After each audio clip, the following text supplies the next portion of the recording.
9 out of 10 judges prefer watching the Recovery Addicts live stream in their courtroom. The fireworks are not done. Now we're getting commentary on the case. Dati mihi Anglican, Paris verbis Latinus. I didn't ask you to interrupt me. Is that correct? That's literally not true.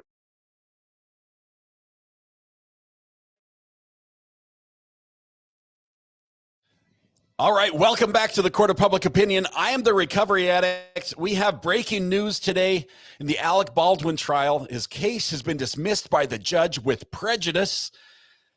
A slap in the face, a slap on the hand, and a slap on the butt as they get kicked out of the courtroom. The state cannot pursue this charge anymore against Mr. Baldwin. It is, it's over. It's over, and it's the state's own fault. This today opened. The jury didn't get any testimony today. The day opened with wow. The day opened with just the most incredible spicy motions from the defense. They came through the door, basically first accused the special prosecutor Morrissey of giving signals to the witnesses on the stand, like, yes, no type, baseball type signals, no. We didn't even get to see all of that, because what they came with next was a motion to dismiss because of a Brady violation, and that's where we are.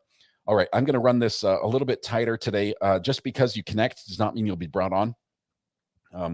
We'd like, I've got, let's see here. We've got a StreamYard link right there that I just put up in chat. Right there, that's StreamYard. Let me move this over to a camera where I can work this. Just 1 second here. I need this one over here and that one over there. So we have a StreamYard link so we can have a discussion about what happened today. We'll be bringing people on and talking with them about what just went down, what they were expecting, everything else. Let's see what Amber has to say. Just 1 second. Amber, are you there? Yeah, you don't have to put me on air if it's not connected. You're on air. That's fine. Your StreamYard mic is not synced. Oh, I'll fix it. You weren't seeing the chat before, and I didn't want you to go all the way through. And Hold, please. Let's see. It's not synced. Well, now I can't see your face because the StreamYard link is covering you. There's my face, and it is a little bit off, huh? Mm-hmm. Okay. We'll see if we can get this fixed. We'll see if we can bring a few people in. We have a couple guests. Let's turn this one off. Turn that off right I'm here. hanging up now. Thanks, okay? Amber. We'll see you. Bye. She calls us, says there's a problem. That's not what I want to hear. Let's see. Let's bring in. We've got a couple guests. We have. Let's see. Ada K is joining us. Ada, can you hear me? I can hear you. Can I bring my interpreter on? Well, let me see. Now, can you hear me? Now I can hear you. Okay, I got it. All right. Can I bring my interpreter on? If we have room, yes. Who is that going to be on my end? She'll have to join mine. Yes, definitely. Okay. I'll send her the link. And then because we have a deaf person watching. Okay. If you're in chat, I need video. I'm not gonna let anyone in without a video. There's too many people here. We don't want to have anything. She'll have a black background, all black, white hair. I'm familiar with her. That's cool. Let's see. We've got Angela. Welcome, Angela. Good to have you here. Hello. Good to have you here too. Let's see who else we have here that we can bring on.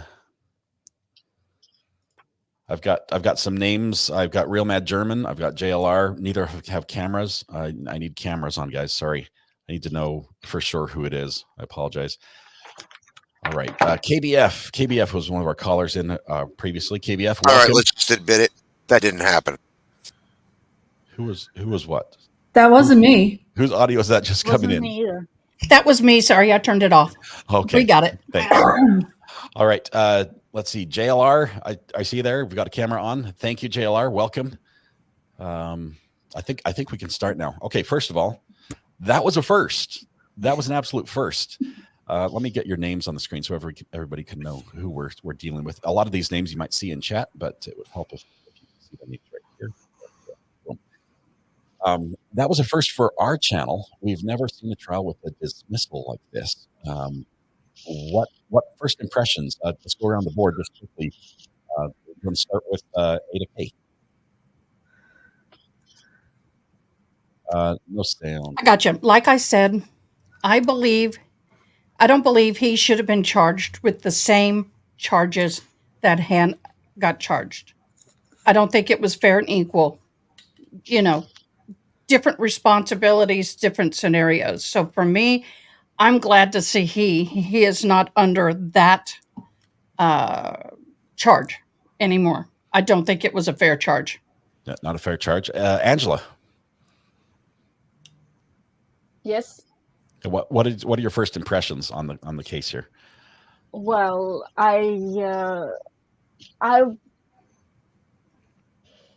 don't know what to think. I mean, I'm surprised that it got dismissed, but on the other hand, I also read some of the pre-trial motions, the one that you said, oh, there's like 900 pages, and I was like, I'm gonna read them. Unfortunately, I did not read all of them, but I read some part of them. Yeah. And they did have some really good points. Prosecution did mess up even before the trial started. They found a loophole in every decision judge made. No talking to the press. They somehow made it talk to the press. They found like a small loophole to talk to the press. The judge say, don't do this. They did it. So it's like, I was kind of waiting for this. I did not think it will go this way, though. So yeah. Yeah, I was thoroughly. I mean, we saw the writing on the wall. I mean, we knew we were going to crash. We knew we were on a train wreck when it was happening, but I wasn't expecting it first thing this morning. I thought the spiciest thing we'd see was Hannah Gutierrez. KBF, welcome. Hi, welcome. Hi. What are your thoughts on the case, on the dismissal? Well, before I say anything, I want to say that I really feel for Helena's family because the state let them down. I mean, this is why we have rules and procedures, and we make the state follow those rules and procedures. Because when they mess up this badly, the victim's family doesn't get justice. It's the same thing with that happened in the Karen Reed case. The O'Keefe family is never going to have justice. And I think a lot of this was fueled by people not liking Alec Baldwin's politics. I actually, I'm a liberal too, but Alec Baldwin is a problematic person for me and for other reasons. But that doesn't mean the state gets to run roughshod and convict him of murder or manslaughter in this particular case. I've said from the beginning, and I told you earlier this morning when I called in, it wasn't his responsibility to make sure the gun wasn't loaded with a live round. That was the weapons master, who was Hannah Gutierrez, and she was the armorer. The props master. It was someone else's responsibility. He was doing what he was being told to do as an actor. You don't just get up there and do whatever you want. Somebody has to tell you this is what your blocking is. And so, yes, even though it's a prop, you don't point it at someone. So maybe on reckless conduct or reckless discharge of a firearm, but manslaughter, no, not based on these facts. And then we have the state going again and again and again and again, trying to cheat the system. And it was so bad. The lady who just was hired 3 months ago quit. And the reason that she quit is she has an ethic. She's hired by the state, so she has to maintain privilege and confidences with the client, which is her state. Her only way to speak out and say what is happening here is wrong is to resign, and that's exactly what she did. She quit. And it happened. We saw her. It was the moment when she said, Miss Johnson needs to approach. when she was not the attorney who was making the argument with that particular witness or in that motion at the time. And she approached and said, by the way, I'm out. I quit. Yeah. Vicky Mack that's- joined us as well. Yeah. How are you doing, Vicky? That's a big deal. When an attorney quits like that, you know something bad went down. Yeah. That's crazy. Okay, we've got a couple more people. Let's see. We've got Lady Draconis, Melissa P. Something bad went down. Okay, somebody's audio's got a feedback loop here. I think it's either Melissa or Lady Draconis who got a loop coming through. I just turned off the stream. So okay, good, cool. Welcome. They're all names I know, but when you start talking, feel free to introduce yourself to everybody in chat here. By a show of hands, how many of you guys were expecting this today before we got up? no. Whoa. No, sir. No. Hoping. Yeah. Melissa P, what's on your mind? You still look shocked. Can you hear me? Yes. I'm just in shock. Yeah. I'm in shock. Can you hear me though? Yes, we can hear you. Yep. My son is very pro 2A, so I've learned a lot about firearms. My son was excited for this trial, and I get that Alec Baldwin did something wrong in this, but we have laws for a reason, and we have rights, and what happened here was not right. Yeah. I'm shocked.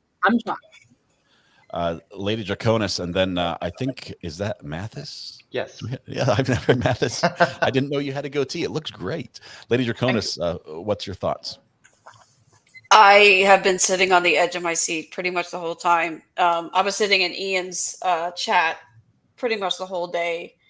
And every now and then my husband was asking me, hey, how's it going? I'm like, this case is about to blow up. Yeah. Like she was literally falling on her own sword. Just watching her. I didn't expect her getting on the stand like that. I really didn't. I think that was a mistake on her part. That was bizarre. It could only hurt her at that point. Yeah. Stupid. But she had this whole, I don't know if you saw, but she was sitting there looking like you could see the camera and she looks like she was smirking, like she was winning. And I'm like, how? Yeah. I think she was definitely in a CYA mode where she had only herself in mind. That this was self-preservation. This was a mad attempt because some of what they're getting at. Let's see, Selena, I'm going to try to fit you on as well. Can I fit 10? Oh, we can fit 10. Yay! Now I have. Wow. Some of what they were suggesting was prosecutorial misconduct. I'm on. Did I say that right? Prosecutorial you know what I meant. So, Yes, prosecutorial misconduct. That's something that can affect her job going forward. I think, honestly, this may affect her job going forward. I don't know if we're going to see her in another case. I don't know. Ian was kind of back and forth about it, so I don't know. I want to know how many people are going to get fired. Not just her. Popel, Hancock. I just wanted to say. Go, Angela. Yeah. Yeah, I'm trying to what I'm doing. I'm reading the motion from March 14th this year because there is a sentence that I'm trying to find. One of the why the prosecutor may have left. Now there's weird delay. March 15th. What? Vicky, we can hear. Go ahead, Angela. Yeah. It's because of political. She's special prosecutor. She was hired just for this case, and she is in the city attorney or something like that.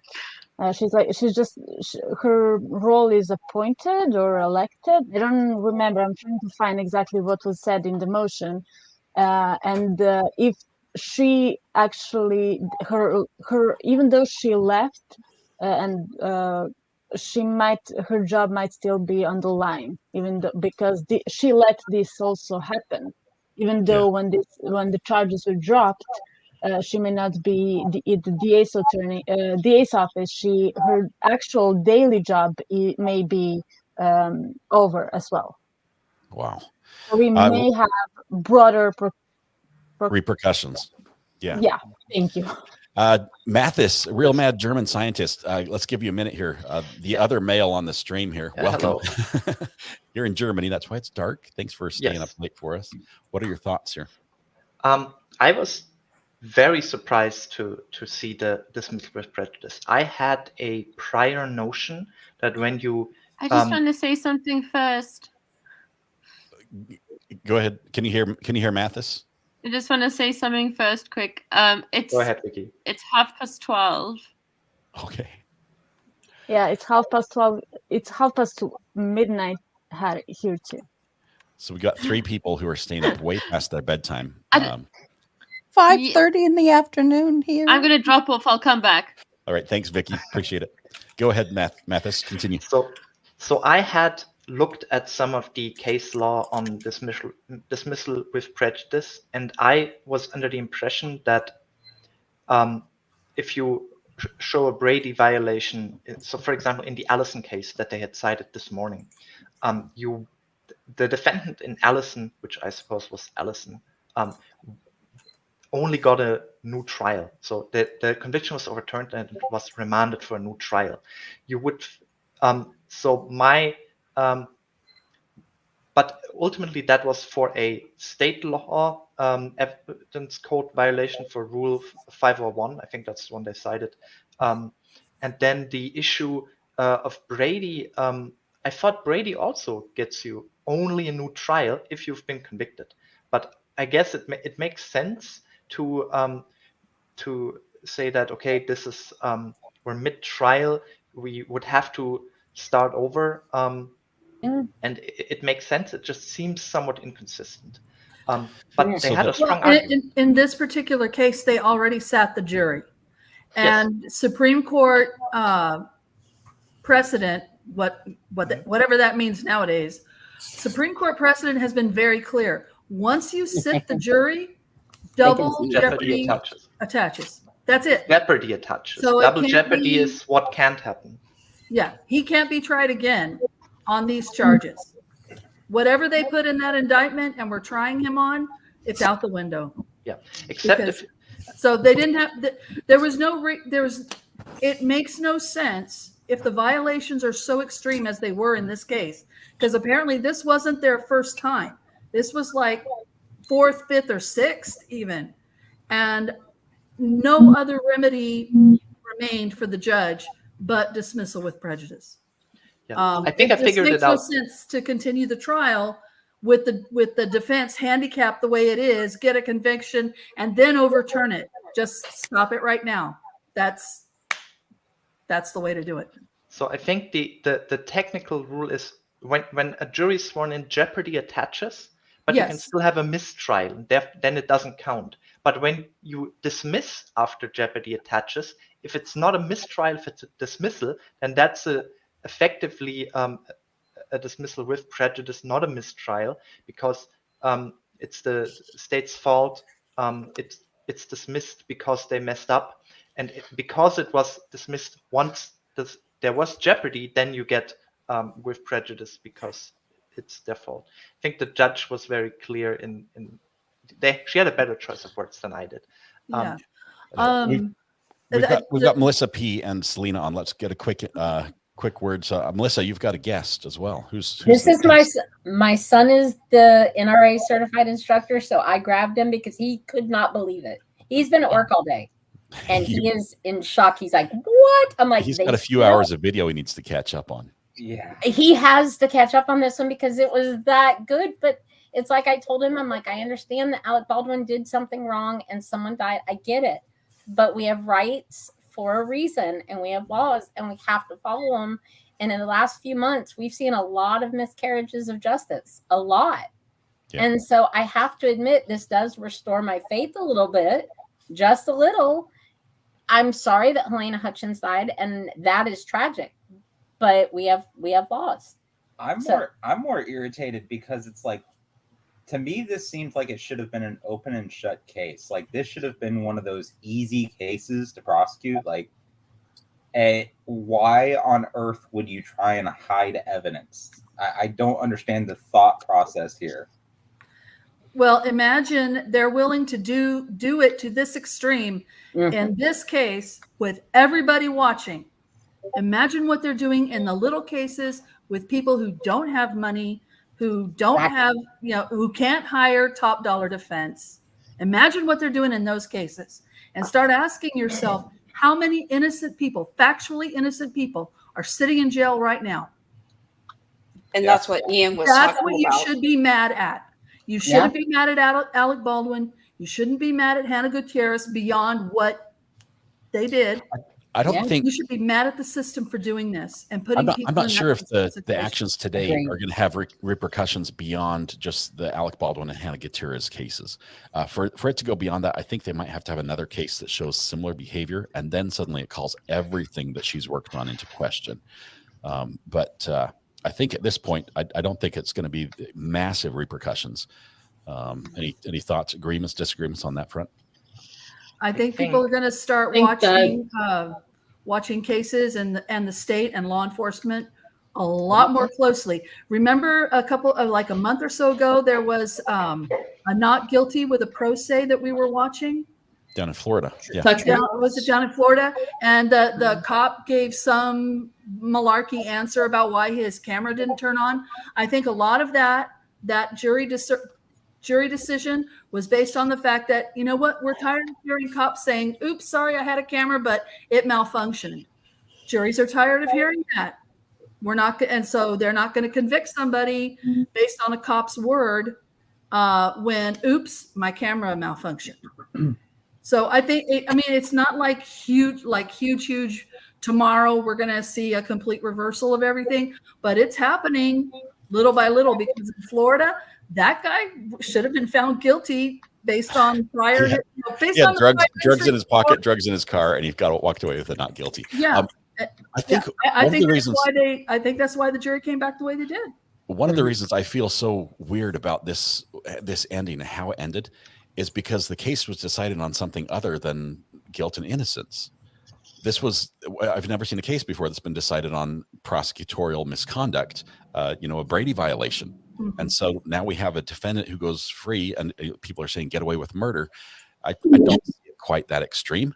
Get away with an accident, a tragic accident, avoid a criminal charge for a tragic accident. Yes.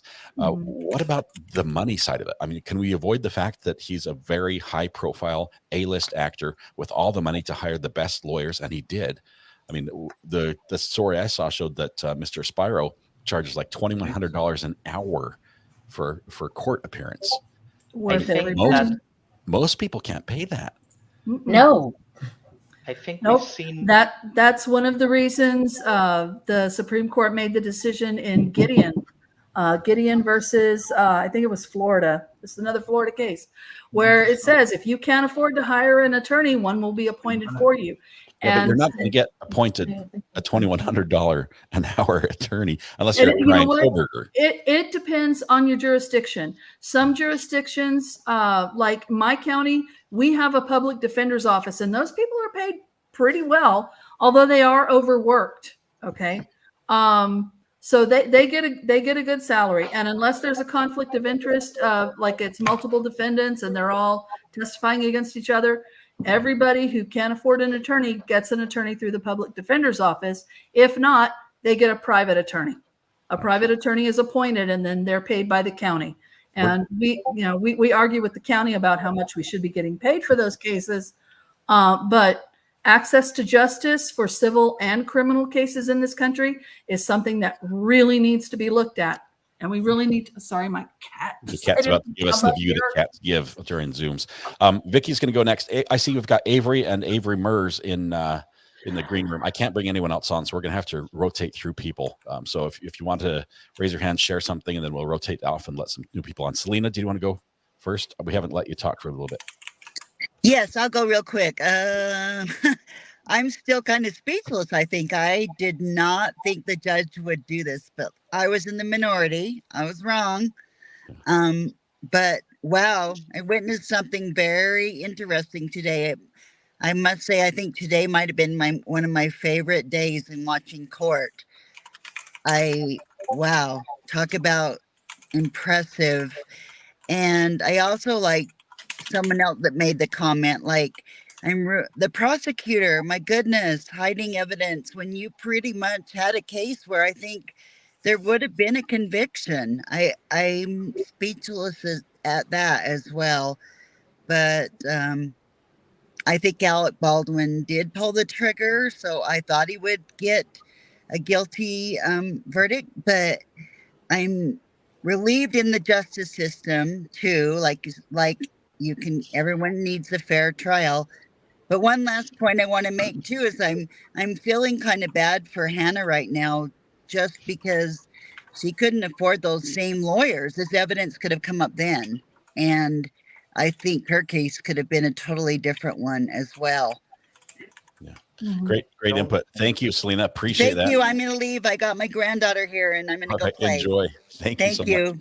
Bye. Yeah, my cats are getting rowdy, so I'm gonna bounce too. Give Yes, somebody thanks else for the a chance. legal. You can just the legal pass side. the cat to hold to whoever's talking. Yes. Anyone but ASL interpreter can hold the cat. Yeah. Busy. Yeah, he's gonna get mouthy in a minute, so I'm gonna bail. KBF, thanks. It's good talking to you on the phone as well. Appreciate it. Okay. Bye. Bye.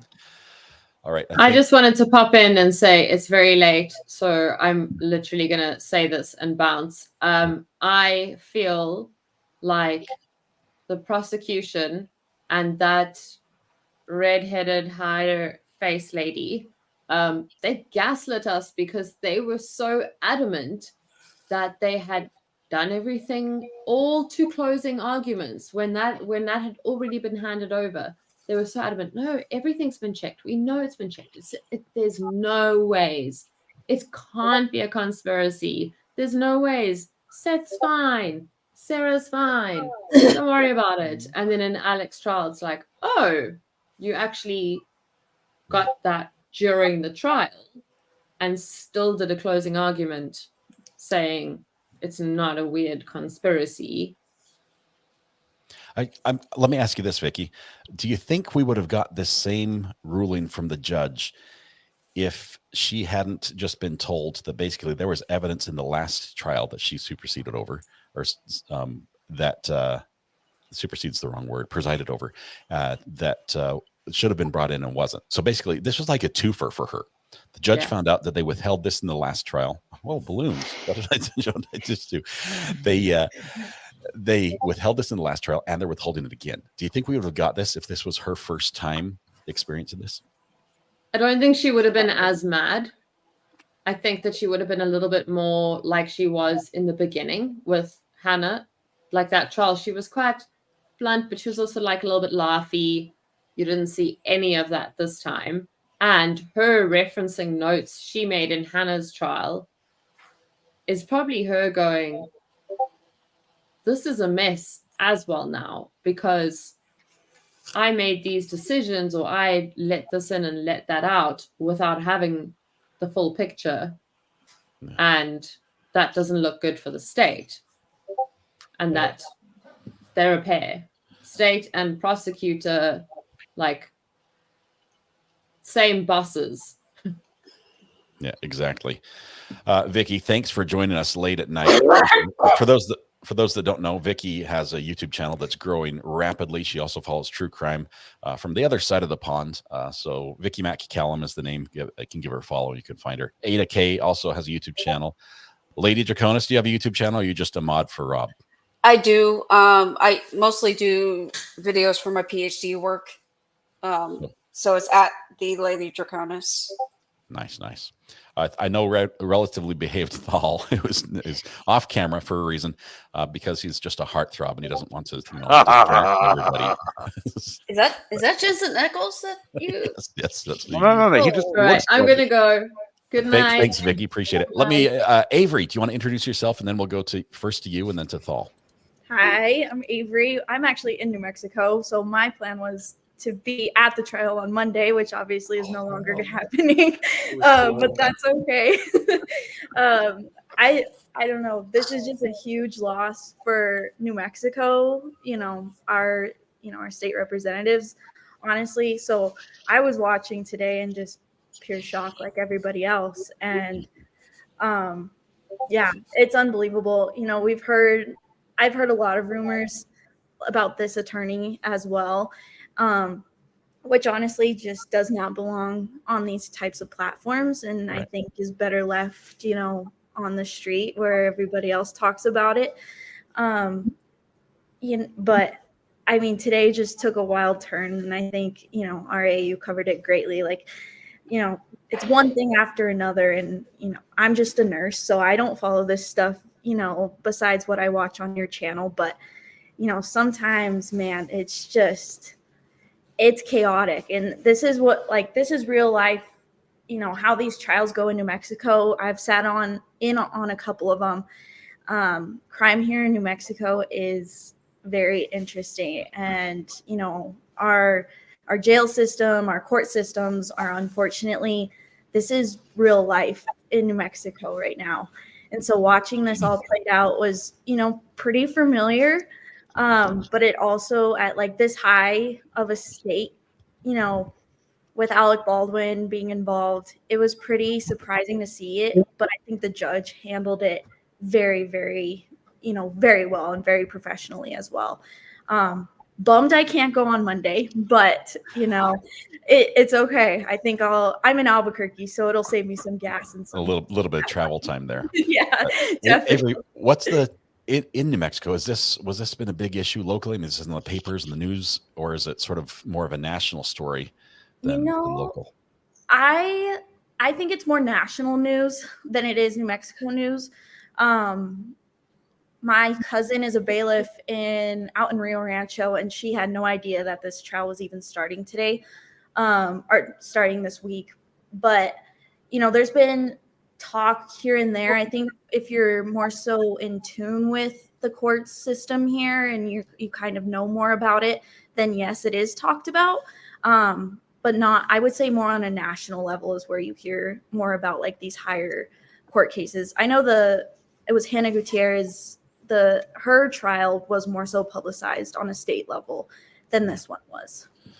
Interesting, because I would say nationally, Alec Baldwin, obviously, because he's an actor, probably. That's why you've got the paparazzi. You didn't have the paparazzi for Hannah's trial. There were cameras lining the entrance to the courthouse like that. Thank you very much, Avery, for the local view there. Thal, did he jump on with something to say specifically? You're pretty. I don't.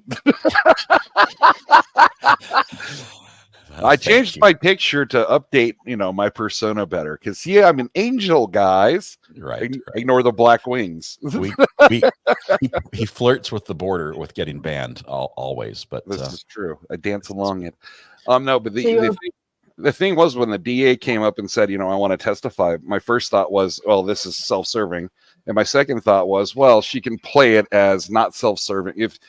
It goes both ways. Okay. So it can be, I think it's probably a sum of both. It was one self-serving. It's a high profile case. She doesn't want to get crushed because, she's a DA or a special prosecutor. She wants to work again. Is my point. And then the other side of it is she can say, see, I stick up for everyone's rights because I am a holy venturess of the court. And all our principles mean so much to me. Get away from me, peasant. Oh God, the dirt. I would say I liked her. I liked her spunky attitude. I liked her confidence. I liked that. I liked the jabs that she would throw. The eye rolls. I like that drama. I don't like too much. There's a point where it becomes too much. But I thought this case had the perfect amount of that, and it was balanced on both sides. Really, it just came in different ways, and I like that sort of the chess game that's played out in the courtroom. I like that a lot too, but I really loved the defense that one time. You could tell the defense was just done with her because she's like, well, he's doing blah blah blah, and he just turns around and he's like, you got an objection, or are you just gonna keep talking? I was like, boom. I like those the zingers and things like that. I've got to say, as far as the legal minds that were here in this court case, they're all amazing. I like the judge. I think the judge was fair all the way throughout. I liked both sides. The arguments were well thought out. They were all prepared. Clearly, it's a mistake of the state that this happened this way, and it feels weird to see a defendant benefit in a criminal charge when literally they won on a technicality. Yeah, that's well, what it boils down to. And it's interesting too, Recovery Addict, because I've watched this with you for a long time, so you know how I'm impatient with all the God, they're being boring. God, they're being slow. God, we're grinding along. God, come on, recovery addict, push their buttons. Don't they know we have a entertaining show to watch here? People, get it moving. But the thing is it just goes to prove that my impatience has absolutely no application in a court of law, and it's a good thing to be patient because they would have never got there. Remember, this whole thing started when the defense pulled on one little string. There's a little fray there, and they just pulled on it, and the whole thing just collapsed. I was like, wow. Everyone's asked the question, and I wonder if we'll get the answer, where they got this information. Did they know this going into the trial? Did they know they had an ace in their hand before the cards, an ace up their sleeve before the cards were dealt? And I would say they probably did. I don't think this came to light exactly the way I honestly think the defense came into it with going, this is my opinion, so it's pure speculation. I'll shut up in a minute, Attica. I'm sorry. Oh, no. We're good. Attica, I got a cat hair in my eye. Oh, I'm sorry, sweetheart. Anyway, blessed be the cats. But anyway, what was I going to say? Right. So the thing is that with the defense, I think what they were thinking was, it's another little string I can pull. It's another little divot I can put in their argument. It's another little thing that the jury has to consider. You know what I mean? All that. But I think once it breached or once it opened a hole and they went and the defense lawyer went, oh, wait a minute.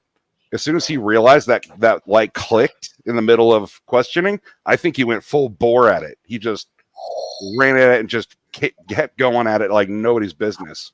So I mean, they might have had an idea of this. I think you're right, Scott. I think they had an idea of this. I don't think they thought it would have done the damage it did, though. I don't think that was their assumption. I think that was just, I can put a little hole there, and then as soon as she came, because remember when the inspector came back with, well, yeah, that's what that means. The defense lawyer stopped and just stared at her like, what? I'm trying to think. There was a moment where the judge was cross-examining the witness when she said, when did you see the video? She's like, I just saw it for the first time this morning.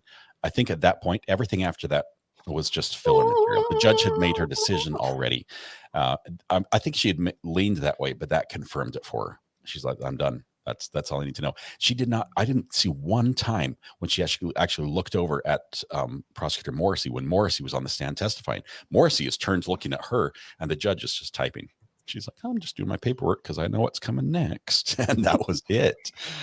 So there was a spicy. point where I think the lead investigator when the judge asked the last question, there was a point when the judge was very visibly pushed back against the chair and head angled down like so, and this is basically over face displaying. I think that was what sealed it. I don't know if many judges have done what she did today in their career. Yeah. Happens. Absolutely crazy. Oh, Lady Dracona, sorry, we got your mic muted. Did I mute you on accident? Is that my fault? I will unmute you. I'm sorry. Her coming off the bench shocked me because I've never seen a judge do that before. And I was like, oh no, this isn't good. And then she's literally standing. I'm like, oh no. No. This is not good. You're talking about when she put the gloves on and started opening evidence. I knew they were screwed at that point, and I was like, how long is she gonna string them along? How long is she gonna string them along and see who's gonna pop? That's what it felt like to me, because we were just sitting on the edge of our seats the whole time. I have a confession. Because I did not expect anything big to happen today, so except for Hannah Gutierrez. So I was like, I'm gonna watch tennis and I'm gonna catch up on Saturday or later when tennis is over. And then I got the message my ex was blowing up, so I was like, nope, screw tennis. I'm gonna go back and watch this, whatever is going on. So yeah, I was a little late, but I caught on. This is something that I would say you want to go back and rewatch this because it developed slowly, but you could see the pieces fall into place. And knowing now where it ended up, and watching the body language of the different players, it's amazing. It was just incredible. What I want to do is rewatch the previous day, because my theory is that when the crime scene technician was questioned, at some point this issue with these she said something that the defense hadn't known, and at that point, it must have the dominoes must have been starting to fall, where they realized she testified to maybe like a test that the what was his name, Testy, maybe I'm just associating with the word test. So that guy, the one who showed up to turn in the bullets, I think she testified to something like we compared those and they didn't match the Rust live bullet. And then the fact that they had made this comparison more than beyond, oh, these don't look that similar. If they actually did testing and they didn't tell the defense, then this goes back to the Allison case that they cited, where, oh, you have evidence that helps your side. We had a right to know that before we started. And that kicked everything off. So I want to rewatch the previous day. And I think because of what the crime scene technician testified, that in the afternoon or evening, that probably caused the Johnson prosecutor to resign in the morning, because it wouldn't have been it doesn't seem like defense would show up in the morning with saying, we will now get this case dismissed, and the Johnson lady says, well, in that case, I resign before it gets dismissed. I think it had to have been a slip up yesterday. There's something else. I have to say thank you both to Ada K and the ASL interpreter. Diane. Thank you, Diane.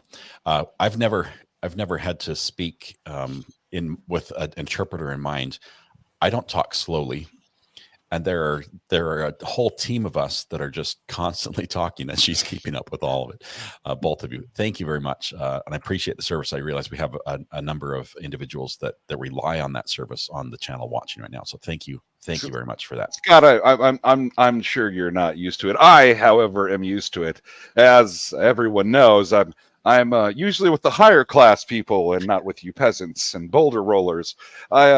I usually have much higher esteem. I'm going to be quiet because Lady Draconis just looked at me like incoming ban for fall.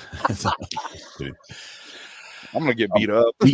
I'll let you guys know. Lady Draconis is a moderator for Law and Lumber, Rob on Law and Lumber, one of the great pillars of LawTube, as we call him, a good friend of the channel. I proudly can say that I have one of his handmade pens. It's a special thing I keep near my heart, literally in my suit pocket. If you have a pen, you know it. The gifts are amazing. He doesn't just make pens and then give them out. The pens have meaning. He researches, and as he did with mine, he put a lot of thought into the type of wood and how it was built and what I was interested in, and it means a ton to me that way. We are linking to his live stream, which is Friday Night Frenzy. He starts at 8, so we've got just under an hour before that starts. It's on Rob's Standard Time. Yes, so 8:30 then. You guys are used to that with me, though, so it's wonderful. Thoughts? I cannot find the press conference. I'm not sure if it's going to be aired or not, or if they're even going to do one. Can I say something while you're looking? Yeah. One thing I want to say is we have to remember it's just because Alec Baldwin did not go to jail doesn't mean he is not paying for this and suffering. Yeah. There's lawsuits on the civil end, but emotionally, I mean, I watched his interview when in the sheriff's office when they told him that she died. That was raw grief. That was no acting. That was real. I don't believe that he intentionally would have ever done anything like this. I know I'm separating the difference between he pulled the trigger. That's clear. But he has to live with this for the rest of his life. Does it make up the loss of her life? Nothing will make up for that. And the fact that his family has suffered, her family, a lot of people suffered from this event. But it's not over. He's still got civil stuff going. But I believe that the charge that he was charged with was wrong. You can't equal it with a Hannah.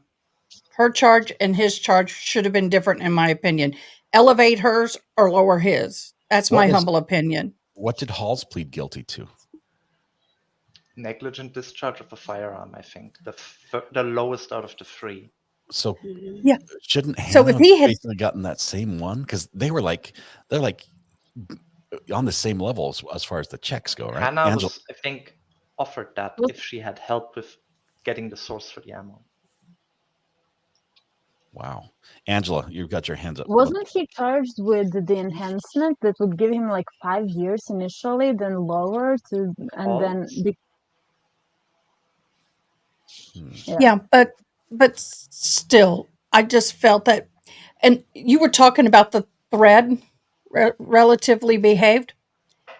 As soon as that thread started getting pulled, it's like a sweater. It just started unraveling, and there was no stopping it. I think that the defense may have known enough to know to do something, but I don't think they knew the depth. And I was watching them when they were doing the interviews, or I guess it was a voir dire or whatever they were doing, and the hearing. You could see the reaction, and all of a sudden everybody went whoosh and started digging and started reacting. It was And the blood that's in the when water. I knew it's done. But I cannot believe that Morrissey gets on the stand, and the saying is true: pride comes before the fall. Matthew Harris, who was a lawyer friend of the channel, was telling us when that happened. He says, this is wrong. She should have been actually talked to a little bit before she got on and fully read her rights, because she has there is legal repercussions for some of the things she testifies to personally to her.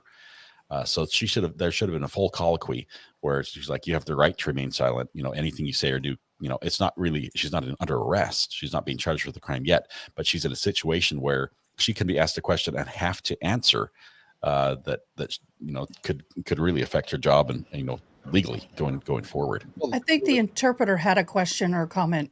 Oh, question. I have a question. Did Marcy, I've heard it mentioned 2 or 3 times, did Marcy from the district attorney's office get on the stand? Yes. Mm-hmm.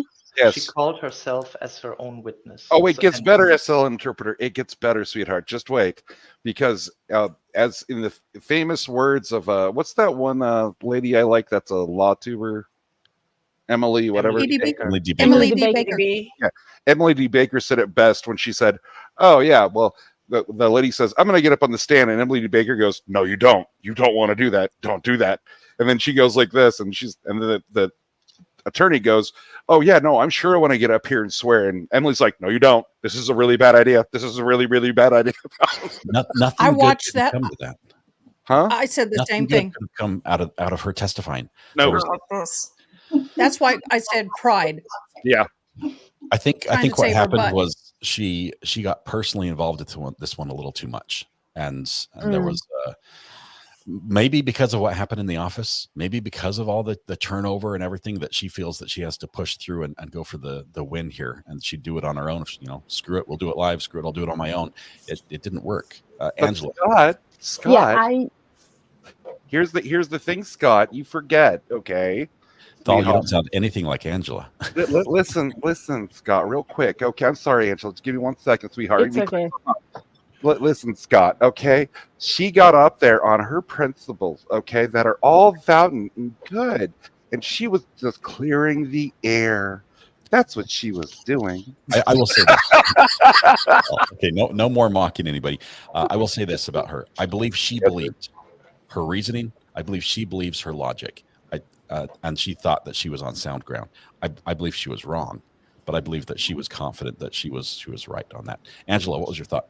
Well, speaking of prosecutor, I still have the said motion from March 14th. I need to read a quote said by, it doesn't say who said it, but one of the special prosecutors. I guess Morrissey, but I may be wrong. The article also reported the special prosecutor's troubling motivations behind the prosecution. Prosecutors haven't said publicly what new evidence. Apparently, they have some new evidence at the time, which we didn't hear because this was this is out now. They have obtained during their months of investigation, but a source familiar with the case said that the special prosecutors had discussed, in which they said they hope the trial will humble Baldwin, specifically citing his run-ins with paparazzi and public comments that weren't about the case, and it was basically a teachable moment for Baldwin. Yeah, she said that on November 15th last year. We had a couple allegations that were brought up of name calling that made me sort of plug my ears and my jaw drop a little bit. Maybe that's a bad example. But yeah, there's. Sorry, I shouldn't have said that either. It was eye opening. There's obviously been some out of court discussions on this and some strong feelings. I didn't buy the prosecutor Morrissey's argument that she really likes Alec Baldwin personally on that level. No, not based on this. Yeah, what was that about anyway? It was so weird. She follows the whole thing up with, I was like, okay, she wants to make her point. Okay, she wants the public to know. Okay. And I mean, in all seriousness, no kidding around. You know, we're Scott. It makes sense for her to do that in just about every way, shape, and form. So yeah, it makes sense. And then she gets to that part, and I'm like, what are you doing? Why would you care?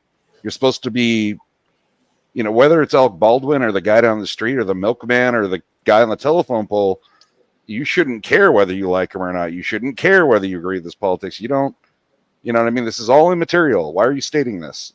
It doesn't help. Guys, I got to get going. I got to take a break before tonight. We'll join you tonight. See you there.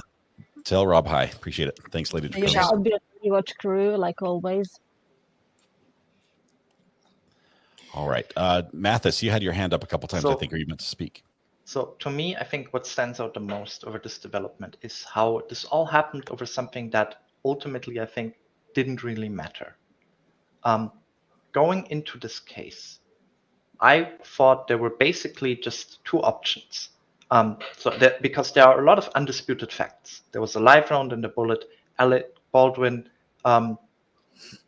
was the one holding it. It's disputed whether he pulled the trigger. There's very strong evidence that he did.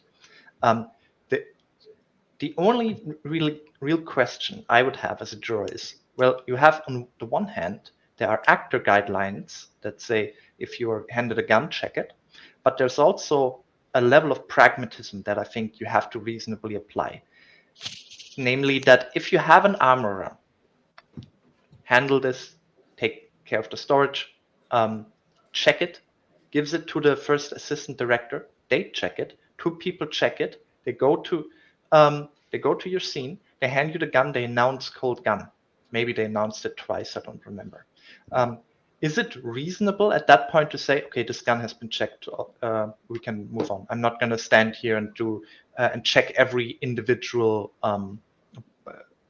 piece of ammo myself. And it's even if the actor guidelines tell me. I think ultimately that is what this case would have boiled down to if it had gotten to a jury. The evidence that was somehow withheld was about the sourcing of the potential live ammo, which matters to Hannah but not to Baldwin. Yeah, because there's no allegation that he was to blame for that. Yeah, it didn't matter. You're absolutely right, and that makes it more of an injustice, I think. To see that why didn't they turn it over? Why wouldn't they? Other than that, it sort of would out that there might have been a problem in the Hannah case as well. Yeah, I think. But now they're caught with their pants down, and you know, or the hand in the cookie jar. Let's go with hand in the cookie jar instead. Sorry, my analogies are not on point today. But now they might lose on both counts. I think. So what does this do for Hannah, if anything? Was my question. I was about to ask that. It depends. I want my opinion, but I want y'all's. Let's go over some of the data first. What we know, Mathis, I'll go to you next. We know that Attorney Bowles knew something about this because he was in the mix. He might have known that this would be bad testimony, bad evidence for Hannah. I don't know how much he knew, and that I think that might be key in deciding this. If defense already knew, even so, it was turned over to the state during the trial. It was evidence that could be used against Hannah, which has to be turned over during the trial, and it wasn't. Now, they may not have known then the full scope, so that's going to be a difficult one. I think wiser minds than my own will have to look into this and see what happened. But Mathis, your thoughts particularly? So I can think of a scenario where it matters for Hannah and a whole bunch of others where it doesn't, because it all boils down to timing. So imagine your bolts. You're in the trial, you hear from this guy who does bring ammo, who says this is probably from the same batch. You are looking for a defense for Hannah. You see that they aren't visually similar, so you decide, okay, I guess it doesn't matter because they're not visually similar. There is still a way to get a prejudice against Hannah, because consider the following. In the Baldwin case, it all boiled down to there was this third report by someone like Hakes or whatever his name was, because apparently the state had some final confirmatory testing to definitely rule out that the bullets that didn't look alike weren't alike. There's still an argument to be made that if they had this result during the Hannah trial, then they needed to disclose it. That's just the same rules applying here. It's an ongoing disclosure obligation. So in that specific scenario where they had a test result to turn over before the end of the trial, that sounds like it would help Hannah. Everything else, probably not. If they, because it doesn't seem that there was anything there. Maybe you can get to somewhere, because if you say, well, we now had new rounds from this defense witness that the defense attorney hadn't seen, that he only had seen the picture of the four. Now we're getting in some strenuous territory. I don't think every panel of appeals judges would grant that, but there's an argument to be made. So that's my perspective on Hannah's chances. A lot worse. Amber Clipson's Vixen has joined us. Welcome, Amber. Hello. Hi. I've heard some questionable things. Mostly from me. Mostly from you. I did all of them.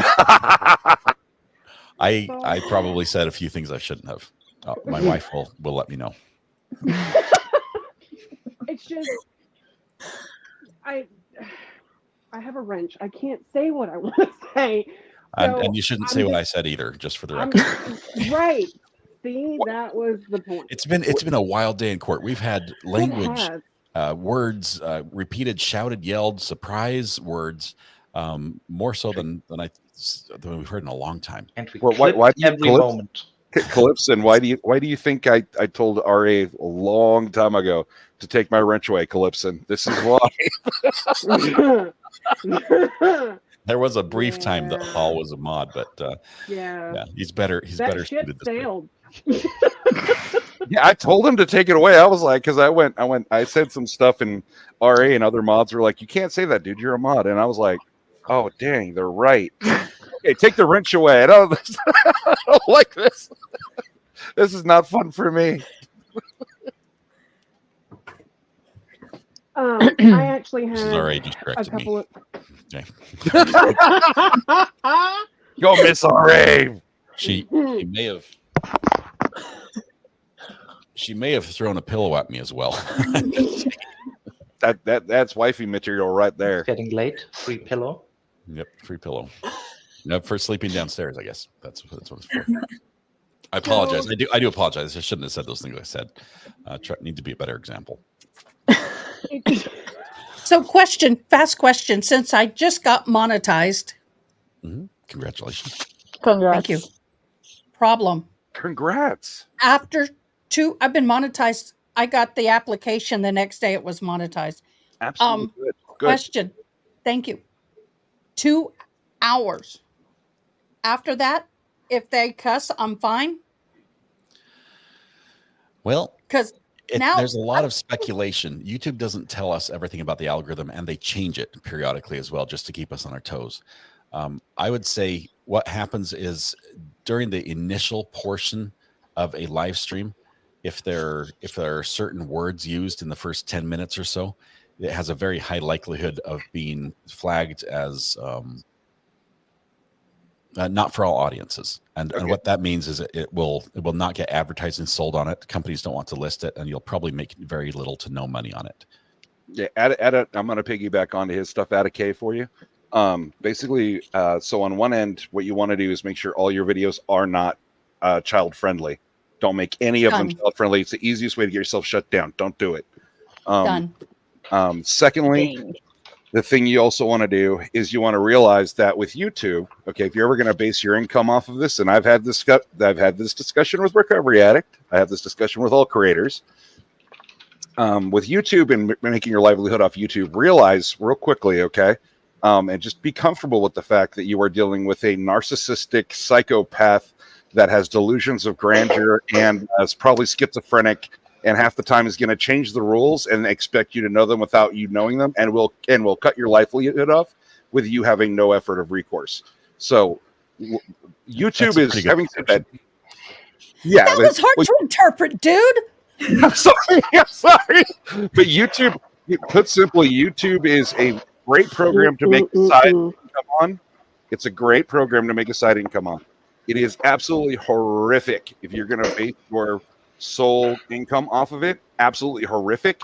Stay away from it. It's nothing but a monster, and it will try to eat you. So the problem is they tend to change their rules periodically without notice. So you want to be well within their guidelines and be comfortable with the idea that it could change any moment. Angela. Well, there goes my plans for my YouTube channel. No, you can have one. I want to encourage people to have one. Just realize that this thing you've poured all this effort and time and energy into can be taken away from you at any point on a whim because of no reason, and you have zero recourse.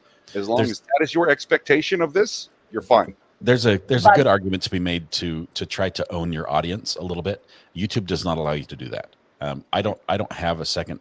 We don't do a Patreon. We don't do like an email chain. I don't really even have a Discord. We're partnered with Discord, but so far it's worked out for me. But I am mindful of the fact that at any moment, with very little input from a couple input from people that don't like me, it can all go away in the wind like that. Yeah, and the only reason, guys, I'm saying this is I've been on YouTube for probably about 12 years. I've been a creator for about 8. And I have seen creator after creator after creator after creator, and we're talking dozens at this point. We're probably in the mid 40s of 100,000 plus channels get their lives zapped for no reason. They've got no recourse, and now they can't pay rent. So it's a very, very, very nasty trap to fall into. So once again, no matter how big it gets, side project, and then try to get it onto your own website with your own service where people can watch your videos, or a Patreon, or something other than YouTube dependent to pay the bills, or just do what is his name? Mudahar did, the ordinary gamer, some ordinary gamer. He's got millions of subs. How he survived time and time and time again from this was he took back all his money and he just saved it back as much as he could. And then going forward, he spent as little as he could. And that got him through those stretches where YouTube came along and tried to clip him. So yeah. For me, I play very, very well within the rules. I don't try to push the boundaries. I realize there are things I could do to get more eyeballs and get attention. I think that introduces risk, a lot of risk. And so I think playing within the law and playing nicely with everybody, honestly, is because we're all in the same arena together. Playing nicely is going to solve a lot of problems as well. So that's what I try to do. I need to chime in here because I got to hop off of here and go eat dinner. Because I finally made dinner after the show finally ended because I just couldn't tear myself away. So apparently the other special prosecutor, Miss Johnson, resigned unexpectedly today due to a disagreement with having this motion heard or motion hearing in public. Oh, that was what she stated. There I'm guessing that wasn't. I don't know if I believe all that. I'm thinking there might have been something else. It does not say what she was for or against. It just says there was a disagreement over the publicity of this, if this should have been in public. Yeah. But she's also doing an interview on News Nation tonight. So there you go. There we go. We'll Where? get more information. News Nation. I was away for a second. Who's doing the interview? The prosecutor who quit, Johnson. She's going to talk. So, there's a problem if you lose that many people all on one team on one case. There's a problem with the leadership. Yeah, that's my question. Who was sitting with her at the end when she decided to get up and take the stand? Was there anybody at her table? One. she had a couple. I think she had her tech guy, the guy that helps with the tech. He was there, but really she was like on her own. And there was a couple people behind, but because I mean the defense's table just kept growing today, and then hers just, she was a little lone wolf. Yeah, I have a point. In Hannah Gutierrez's trial, I heard at one point that somebody said there was some ammo that was found that was not brought in. I heard someone talking. I thought it was just like 1 or 2 bullets. And that does ring a bell. The prosecution did not. I mean, the defense did not want to bring it in. So You're they right. knew back then. They knew about it before, and the reason they were going to get the ammo from this gentleman themselves, and then they told the guy, not only we're not going to get the ammo, we're not going to call you as a witness. And that's when he went to the police and said, well, I don't want this ammo. This is evidence. I think it belongs in this case, and turned it in. But crazy. Yeah, I kept thinking I've heard this before. Yeah. I wonder how that's going to play in if they do go ahead and, try to bring this whole dismissal back to the other case, because all of it was Popple kept saying well, it wasn't brought up, and I think even, the other head detective was saying, it wasn't brought in until we were already on the stand in that trial. It wasn't brought in until, trial started. It shouldn't matter, but I don't know. It's gonna be a wild ride. I'm waiting to see a post from Attorney Bowles on Twitter or something. I'd like to see what I think this may give Hannah a little glimpse of hope, but in the end, she was responsible to ensuring that safety. Right. End. Period. Right. Done. Let's give everyone just the last moment to either say hi or shout out to somebody. We're going to wrap things up here. We've got about half an hour before Rob's going to be starting at the Friday Night Frenzy. Angela, do you want to go first? You're up latest. No, I have a question for you. Did you see the email I sent you, and did you forward it to Mrs. R.A.? Does someone else want to go first for just a minute? I'll talk. I'll always talk. You know what? The nice thing about which I'm happy to forward. I'm happy to, if anyone is interested. I found through work. I found this game. If anyone is interested in science, that is really cool. Everyone I played with, from 50-year-olds to 8th graders, they're all interested. They were like, "Do we have to quit?" So that's the one I. Diamond's the game. Diamond the game, yes. Cool. So it's free. Just download and print it. It's really interesting game, and a really science game. So you don't have to be PhD or science teacher to play it. It's really cool game. Hey, Recovery Addict, I got a message you can relay to Lawn Lumber for me.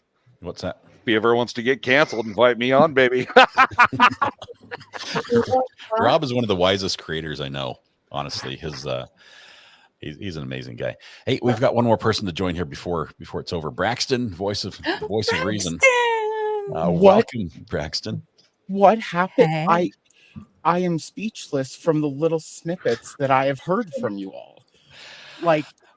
Okay, so that's what a didn't ticket happen? for not joining the live. I missed everything. One of the prosecutors quit today, mid-trial. Another one took the stand in their own defense and went down in flames. The defense alleged that the prosecutors were giving bat signals and baseball call signs to the witnesses on the stand during testimony, and they moved for and successfully got a motion to dismiss with prejudice. That's in a nutshell. I can't wait to go watch this. It's bizarre. It's crazy. First time we've ever seen this on a trial. We've seen so many motions for mistrial. We've seen motions to dismiss, and they've always been weak arguments. They've always been like, "Hey," but the outrage has been there, right? The lawyers, throw the papers, throw the arms in the air. I've never seen this in all my years of lawyering, and really, it's nothing. This one, it was something. Yeah, and Braxton, here's the thing: is that when the DA, when you hit the part, how far have you watched? Real quick. I have seen till the first break where RA braked. Okay, I'm going to spoil a little bit of it, but I'm just telling you where to get the popcorn. Okay, There are two more breaks right after that. Yes, and this is where you go get the popcorn. Okay, as soon as the DA says, "Well, I'll get up on the stand and testify," go get the popcorn. Stop. Go get the popcorn. Calm down. Exactly. Thank you, Angela. Yes, absolutely. But here's the thing, okay? Quesadillas. This is what you want to do, is what you want to hit play, get yourself in your nice comfy seat, okay? And then hit play, okay? Because it's going to have this crescendo, and she's going to be talking about the viability of her case and how the public should understand how everything is done. And it will take you on this elevator ride, my friend, to the heights of judicial glory. And then the defense lawyer will come up and start asking her questions and beat her to the ground, into the ground, to the center of the earth, and to just leave her there. It's going to be fantastic. Braxton, I don't remember. Have you gotten to the poop fudge part yet? No. Oh, hey, that's coming. Just make sure no kids in the room. Language explodes today. And both of it's going to be it's a headphone day, is what I'll say. And I say put a pillow under your chin, because otherwise you're going to get lockjaw. Yeah. This is what I did. For such a treat today. We need to wrap this up. Oh dear. My jaw was on the floor all through this trial. It was like, roll it back up, because I have never seen. Well, first of all, I could have sworn that assistant DA was the judge's daughter. I mean, they look so much alike. They did look alike. I was like, "Are you her daughter?" But when I saw she wasn't there, I knew something hit. No. Yeah. All right. And Scott, I finally changed my face to something I think that's fairly represents me in your chat. Okay. I don't know who that is. I don't know. Whoa, who was that? Sorry, that was interpreter. Okay. Interpreter. That's Lucifer. Your turn. All right. She has a question. Who has a question? Interpreter has a question. Okay, just 1 second. No, it's a statement. If any of you ever need an interpreter and you want to pay, Ada K knows how to get me, because this is what I do. This is an amazing service. I can tell you. My bills. She has been phenomenal. I will tell you, she has done this as a favor, because I've worked with her in the past. But we have a coffee fund set up for her on my page. I told her she needs to turn it into a fingernail fund. I always have nails. But anyway, we have started growing a deaf audience, and it got to the point where I can't talk and sign at the same time and follow all of y'all. I mean, I can, but it takes all my attention away from this. Right. So she has been interpreting every day of this trial, all day, and even tonight. That's a lot of work. Love you. Thank you. Thank you. We're going to wrap up. Thanks to everyone who joined. Avery, appreciate it. I think, Avery, this is your first time on, right? It is. I've called in before, but thank you so much, Ari. I appreciate it. Welcome. It's wonderful to have you. We look forward to having you on again. Yeah, absolutely. I think everyone else has joined at least well, except for DSL interpreter. Thank you. It's joined one of the roundtables before, but thank you very much. I do recommend that you watch some of the great LawTube accounts tonight that are going to be dissecting this from a legal perspective, from somebody, who practices the law, and see what they were, what things triggered them and said, whoa, I've never seen this before, and this is why this is happening this way. I'm going to be doing that tonight, so I'll be up late watching probably Friday Night Frenzy and maybe a couple others, rewatching some of Ian Runkles and Emily D. Baker's. So thank you all. Please have yourself a absolutely wonderful weekend. It is the weekend, so let the party start. Is there anyone who has to say something before we go? Yes, thank you for what you do, for your kindness and your support of all of us and sharing your knowledge. We appreciate you. And Scott, I just want to say real quick that I again say thank you, Ada K, for giving me that noticing all that I do for everyone here. And I just like you're more than welcome, and I'd love to have you on my channel. I like your personality. We'll just make it a 2 o'clock in the morning feed so I don't get in trouble. Oh boy. I don't see hands from anyone else. I'm gonna run away. Love you guys. The judge tonight. I'll give her Good night. fire shot. All right. We'll see Hang you. up, everybody. Safe. We have a portal built up that will already take you over to Law and Crime, or excuse me, Law and Lumber. He's never going to forgive me for that. He's never going to forgive me for that. Rob, I am sorry. It's been a long day. My friend, please forgive me. Anyway, we've got a portal set up, so when this ends, we'll go ahead and send you over that direction. I do recommend it. It's always good fun. They're good people with great knowledge. What a day. What a day. This must be crazy for Alec Baldwin. Thank you so much. Oh my goodness. Thank you, Ada K. Thank you, ASL Interpreter. Tell her to hang up. All right. I'm not dead. I have to put this up. Mary Kay studio. says, I love you ladies. You guys did an amazing job. Thank you, Mary Kay, for the kind words and for the super chat. Ada, bye-bye. Wonderful, wonderful. I also have to say thank you to Josh Hutchins, who came in with the snack, the wonderful Virginia peanuts in dill pickle flavor I've been snacking on when you guys aren't looking. Also, big shout out to Butterscotch Queen, him a member. Thank you so much. Appreciate that. I can't tell if it's for the first time or more, but wonderful, all of you. I appreciate the support. Tonight, when you go home, please hug the people you love, smile at someone, make their day just a little bit better, and please stay safe till we go live again Monday morning with I don't know what now, because the Alec Baldwin case is over. So we're going to possibly do some court hopping. I know we have the Ashley Benefield case starting soon. We do expect new documents to be dropped, a letter in the form of a letter from Sarah Boone. There will be plenty to do. I can promise you that. You guys have a good night. We will see you on the flip side. Catch y'all later. Bye.